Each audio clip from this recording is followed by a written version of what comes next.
Ladies and gentlemen, today we are going to talk about a specific type of filmmaking that we all have done, okay? It's fast, it's easy, and best of all, it's... Hello, this is Robert Rodriguez, and I'm presenting to you the 10-minute film school. It's something that I would show at Guerrilla Filmmaking seminars at... Guerrilla Style Filmmaking.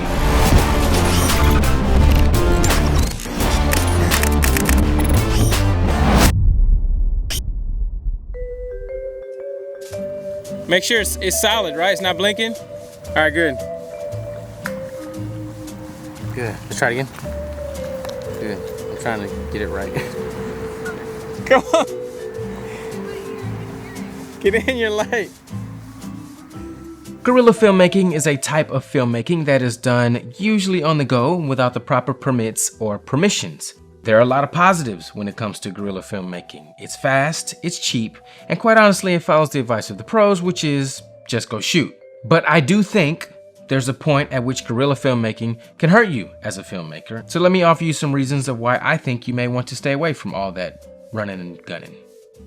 Just think about the image that you see on the screen, the way the shot's composed, the lighting, the camera choice, everything that makes the shot perfect was a result of proper planning and execution. The tools that the film crew needs are not discrete tools. We're talking about big diffusion frames, negative field, generators, lighting, the camera itself, dollies, on and on and on. These are all tools that are very noticeable out in the open, and they take time to set up and break down. And I'm not talking about just big crews, even small productions. The tools that you need to make the shot look good are not discrete tools. Here's an example of a spec ad that I shot, not too long ago. It was literally just me and the other actors. You're talking about 2 people, and even still, the tools that we needed in order to make the shot look good were very noticeable, enough to where people stopped and looked. Nosy people will stop and look and wonder what is going on over there. Shooting guerrilla style does not allow for the usage of the tools that you need in order to make your shot look good, because using these tools makes you noticeable to bystanders. And if you're noticeable to bystanders, then you're noticeable to the authorities. And if you're noticeable to the authorities and you don't have permission, you might get run off, which leads me to reason number 2. I have been on shoots with paying clients where I was the director and we got ran off a location. There is nothing more embarrassing than being on location trying to shoot and you get run off by the authorities. That's private property. Huh? Okay, that was me behind the camera, and because I didn't have a permit, I was stuck with this crappy shot. But I'ma chill, because he had every right to run me off, because it was private property. Once I started getting actual permits, I found that my shoots, the anxiety came way down, and it was a lot easier for me to function on set. And a lot of times you'll find that it's really easy to get a permit, maybe just 1 or 2 steps, and boom, you got what you need. And that same security guard becomes your friend. Instead of him saying, no, this is private property, he's saying, there's a film shoot going on here.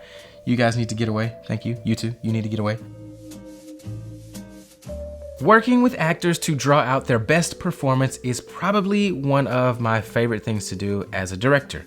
It's also the most rewarding. That human interaction, man, you just can't beat it. You cannot rush people through a scene and get them to emote and hit their mark and all the things that actors need to do to be successful if you're running and gunning.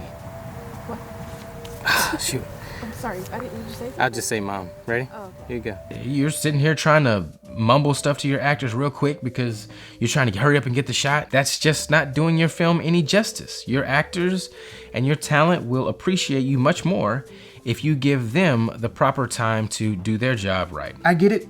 I've done it myself. Shooting guerrilla style kind of goes hand in hand with what it means to be a creative, especially an indie filmmaker. And truth be told, there have been a lot of films that have gone on to have huge success and they were shot guerrilla style. But I do think there's a point at which you have to focus on quality and seeing how we can progressively get better. Ask yourself what would best serve the story. And I think you'll find that the answer is, most of the time, slow down and do it right. So with that, be blessed, stay inspired, and always shoot for the difference.